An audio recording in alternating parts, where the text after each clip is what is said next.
वैसे तो हमारे देश में ऐसी कई जगहें हैं जहां पर इंसान अकेला जाने से डरता है, लेकिन यातायात के माध्यम से वो वहां से तो गुजर जाता है। कई सारे रेलवे स्टेशन देश में ऐसे हैं जिन्हें भूतिया रेलवे स्टेशन भी कहा जाता है।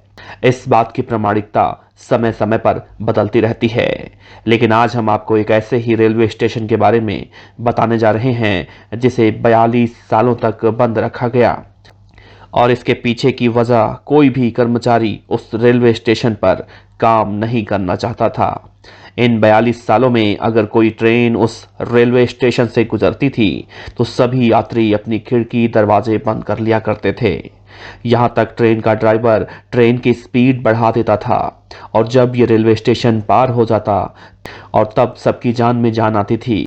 पश्चिम बंगाल की राजधानी कोलकाता से करीब 260 किलोमीटर दूर बेगुनकोडार रेलवे स्टेशन आज़ादी के बाद 1962 में जब बनाया गया तो आसपास के गांव वाले बहुत ज़्यादा खुश हुए, क्योंकि उन्हें ट्रेन पकड़ने के लिए 40 किलोमीटर दूर का सफ़र तय करना पड़ता था। बेगुनकोडार रेलवे स्टेशन बन जाने से उनकी ज़िंदगी आसान हो गई थी, लेकिन करीब 5 साल बाद 1967 में एक दिन अचानक एक ट्रेन इस रेलवे स्टेशन से गुजर रही थी।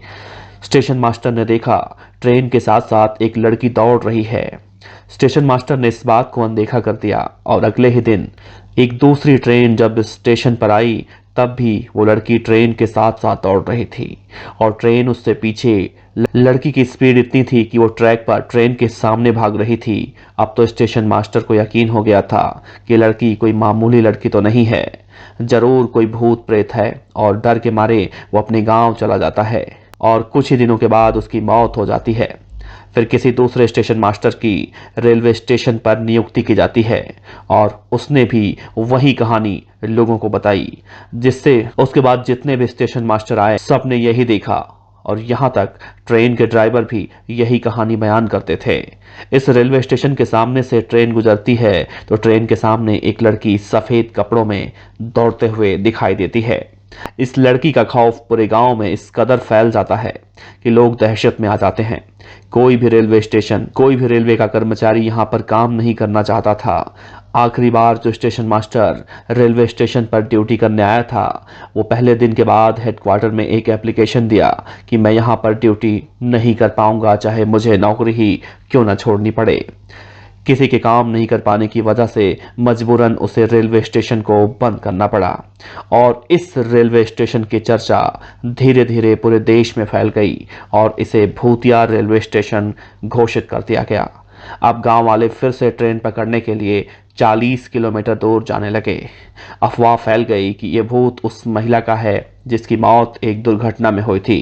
अफवाह ये भी फैलने लगी कि एक सफ़ेद साड़ी पहने महिला उस रेलवे स्टेशन पर नाचती है। तो कोई ये भी कहने लगा था कि शाम के 5 बजे के बाद वो महिला ट्रेन की पटरियों के आसपास घूमती हुई दिखाई देती है। भूत, प्रेत, आत्माएं, बुरी शक्तियों जैसी चीज़ों के बारे में अक्सर सुनने को मिलता रहता है, लेकिन इन बातों में कितनी सच्चाई है इस बारे में कह पाना, वो भी बिना किसी सबूत के साथ, बहुत मुश्किल है। लेकिन कोई रेलवे स्टेशन भूतिया होने के बाद 42 सालों तक बंद रहे तो ये मामला आम से खास खुद ब खुद बन जाता है। ऐसा नहीं है कि स्टेशन के बारे में कोई गहनता से जांच नहीं करना चाहा। जब स्टेशन के बारे में पूरे देश को मालूम चला तो कई पैरानॉर्मल एक्सपर्ट भी यहाँ पर जांच करने के लिए आए, लेकिन उन्हें किसी भी तरह की अदृश्य शक्तियों का एहसास तक नहीं हुआ। लेकिन डर का सिलसिला यूं ही 42 सालों तक चलता रहा। लोग उस स्टेशन के पास से भी जाने से डरते रहे, और फिर वक्त आया 2009 का, जब पश्चिम बंगाल की कद्दावर नेता ममता बनर्जी को रेल मंत्री बनाया गया। ममता बनर्जी ने जब इस रेलवे स्टेशन के बारे में सुना तो उसे दोबारा खुलवाने की कोशिश की, और सितंबर 2009 में यहां सबसे पहले रांची हटिया एक्सप्रेस का हाल्ट बनाया गया।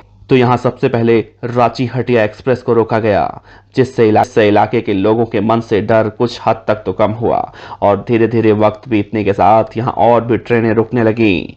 बावजूद इसके आज भी लोग अंधेरे में हैं, इस जगह को अवॉइड करने का भरसक प्रयास करते हैं। जहाँ तक हो सके लोग शाम के 5 बजे के बाद ट्रेन या फिर स्टेशन में जाने से डरते हैं। और 5 बजे के बाद से स्टेशन पर ट्रेनें रुकती भी नहीं हैं। इस कहानी में कितनी सच्चाई है, स्टेशन के बारे में अब से पहले किसने किससे सुना था, वो जरूर अपना अनुभव साझा करे कि जब ये कहानी वो सुन रहा था तो उसके मन में क्या प्रतीत हो रहा था।